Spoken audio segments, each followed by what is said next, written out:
All right, Dusty, we just got back from the most epic hunt trip in West Texas. Where exactly were we? We were in Wimberley. Yep. With Josh from Spoke Hollow Outfitters. Yeah, and he took us upland hunting. Yeah, taught us all about it. So upland hunting, you were explaining to me, what exactly is upland hunting?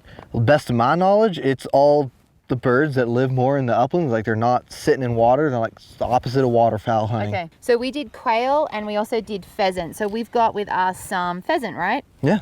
Okay, so this part of the series, I'm going to be teaching you guys a little bit more about butchered cuts of wild game and how to cook it, particularly because it tends to be a lot leaner. Dusty and I have got this cool friendship.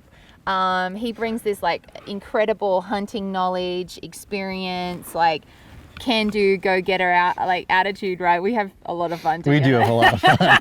And I'm going to be teaching him a little bit about how to cook this. But you love cooking, don't you? I do. Yeah. I love it, but my knowledge is very limited. All right, so I have got some choc cherries here, which have been dehydrated. So they're a Native American berry.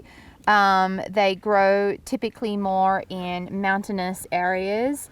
And they're harvested, I think, like late spring, early summer.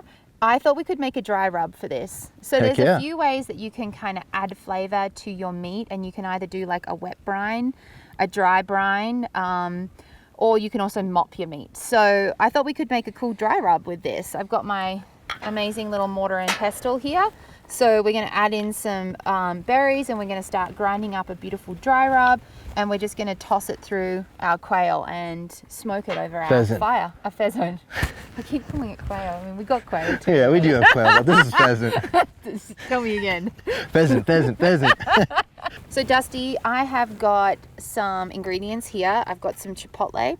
I think we're going to like basically mortar and pestle them up. So we need to make them into a powder. I've already got some like pre-ground mustard powder here, and then also some onion powder. So these have been dehydrated in a dehydrator. I actually have one at home. You have a dehydrator too, right? Yes, I do. Yeah, so it's really fun actually. You can start foraging like wild herbs and being able to like dehydrate them, and you could use them to add to whatever, like your dry rub or your wet brine or something. So right on. would you mind like starting to kind of mortar and pestle up a couple of those chipotles for me? Now chipotle has kind of a beautiful smoky flavor, not too much heat. These pheasants are like such a delicate light flavor, you know, almost like a chicken duck kind of flavor profile if you've never had it. You really don't want to be overpowering it too much. You just want something really gentle and like aromatic. We are having this for breakfast with some fried eggs and some jalapeno toast. So I wanted to go light on the extra flavor with this so we can really make sure we get to taste that beautiful, delicate quail flavor. Pheasant. I'm starting to think it's quail now. The other thing I want to add to our mix is the chopped cherries. So I'm going to add those in. They definitely have kind of like a dryness to them afterwards. So I'll have to bear that in mind whenever I'm making some sort of rub, that I'm going to actually add a little bit of extra virgin olive oil to this once we've dry rubbed it. Now you could also make this dry brined, and you could marinate this overnight. So you could add all of this to it, and you could add a little bit of extra virgin olive oil, put it in like a snap lock or something, and then when you're on your next adventure, just whip it out of the cooler and like throw it on the fire. It's like a really easy way to like, you know, make some breakfast with some flavor. Yeah. Or you could have this for dinner or lunch or whatever it is. Right on. I got a little bit of mustard, so I'm going to add a tiny bit of mustard to that, and then some onion. Throw that in there. Then I've got some beautiful flaked sea salt. I always cook with this whenever I'm doing all my big cookouts. I'll always rub this onto my animal. I just find when you're cooking with fire, it just like he's looking his chops. He's like, heck yeah. Is this for me? Who's this, Dusty? This is Grit Dundee. This is Grit Dundee. This is my sidekick. You want to eat. He's like licking. He's like, Dad, when do I get to try some of this? Yeah. I've also got a little bit of garlic, so fresh garlic. I mean, you can do dried garlic. Let's say you're on the road and you know you don't have some fresh garlic with you. You can obviously dehydrate garlic and like blend it down as well. But I always love a little bit of freshness, just the like kind of spiciness of what fresh garlic has to offer versus dried. People also tend to, with dry herbs, is they'll have them sitting around in their, you know, their pantry rack for a really long period of time, and they go rancid. So really make sure you're smelling. You want them to smell fresh, vibrant, alive, not like stale and musty. If you get that smell, turf them and get some fresh ones. Looks pretty good. So we've got this like beautiful, like kind of like purple color. It's also changed the color of our salt as well. You can smell the freshness of the garlic in there, and you can also, that beautiful color that the choc cherries are giving it is pretty amazing. Yeah, isn't it? it's giving it a good dye. Giving it a great dye. Okay, so I think this is looking super good, Dusty. Do you want to pop that into our pheasant? Let's do it. And so add a little bit of extra virgin olive oil into that, and you can give that a really nice little. So we've got a good local extra virgin olive oil. It's really fun actually to try and find, this is a Californian extra virgin olive oil, cold press, unfiltered. Just be mindful whenever you're adding like a fat to your meat, everything has flavor. So extra virgin olive oil tends to have a really rich flavor to it also. So I try to be mindful of that component. Like if you add butter, if you add rapeseed oil or anything like that, they're all going to add flavor to your meat. So to think about how that's going to be complementary to it. So a good way to do is even smell the oils, right? Always get cold press, like extra virgin. Never buy just regular olive oil, because a lot of the time it's going to be rancid in flavor. And again, you go into all this effort of harvesting this beautiful meat. The last thing you want to do is like trip at the finish line. So let me have a look at this. This is looking really nice. Like it's starting. The idea is you kind of want to massage it into the bird a bit, so it gets like some flavor into those little like pockets, you know, in and around it. So don't be afraid to get your hands dirty. You've cleaned these up beautifully, right? So these are breasts of the pheasant. Yep, cool.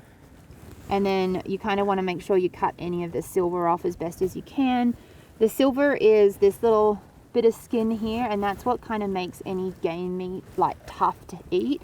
So the butchering process is really important, isn't it? It is. You want to just try to like cut out all those glands and get that stuff out, because if you slip those glands, it's going to put a flavor in it that everyone's considering, well, that's the gamey. Yeah, the gamey flavor. You need to get rid of that. But Dusty, have you cooked much on open fire before? A little bit, here and there, usually when I'm out in the field. Okay, nice. So this is what we call a cowboy grill. So it's like a Texan, you know, Western style grill. They're super fun to cook on. This particular one is actually pretty heavy, like metal frame, if you like haven't noticed how thick that grate is. So the main thing when I go to like want to reverse sear, particularly our breast, it's like quite a tender cut of meat. We're not looking to do like low and slow, and we're not like wanting to sort of cook it for a long period of time. I really want to make sure my fire is like primo and that the grate has gotten hot enough. Otherwise it's, you know, we just want that kind of really nice sear on it. So I've lowered the fire here, and we've put a few twigs on it, which is why it's got a little bit of flame. Typically you don't want too much flame, but I added that just to give it a little like blast of heat. But our grill is like, this is the grill grate here. Like I said, it's quite heavy in metal, so know your equipment that you're cooking on. And if you're not sure, you can always like test it by cooking a slice of bread on it and see how quick it cooks and stuff like that.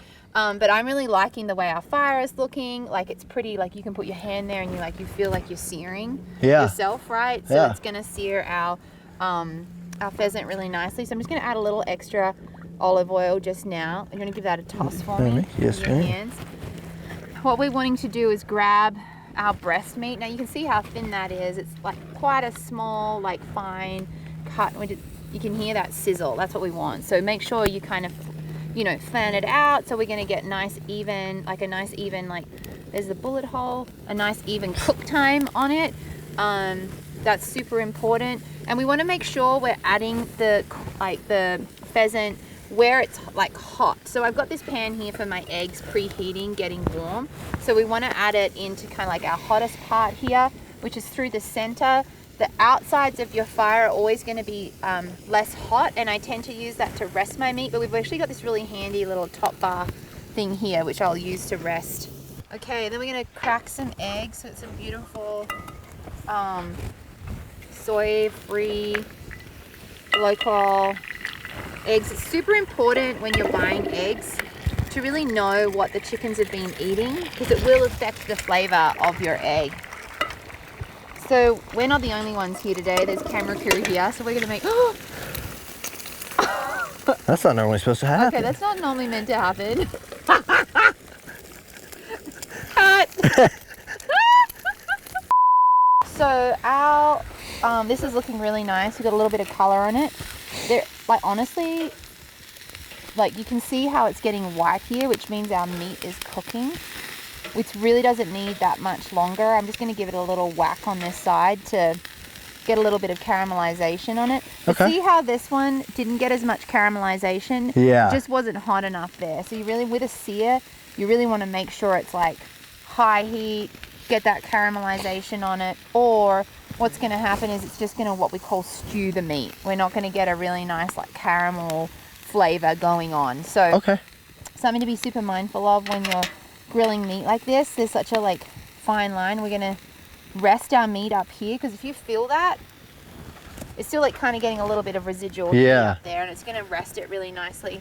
A rest time is so important for your meat or your it's like cooking chicken, you know. It's like you want to get it to like cool down and for all those juices to get in there. And here you want to flip. I'm pretty sure like this guy's done. He can rest up there.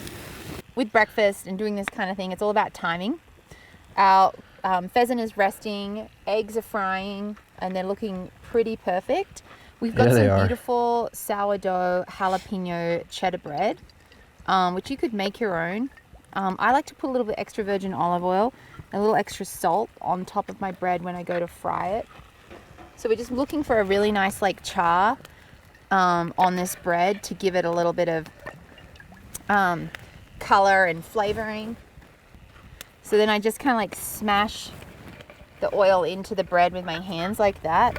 The other thing I've got is some goat's feta, which I think will add a really nice acidity to our dish and like creaminess. I'm going to pop these on top of our eggs and let it kind of like melt into our eggs a little bit, so when we go to scoop it onto the bread and then slice our pheasant up, it's going to be creamy, slightly melted down. Like I said, add that really nice acidity to it.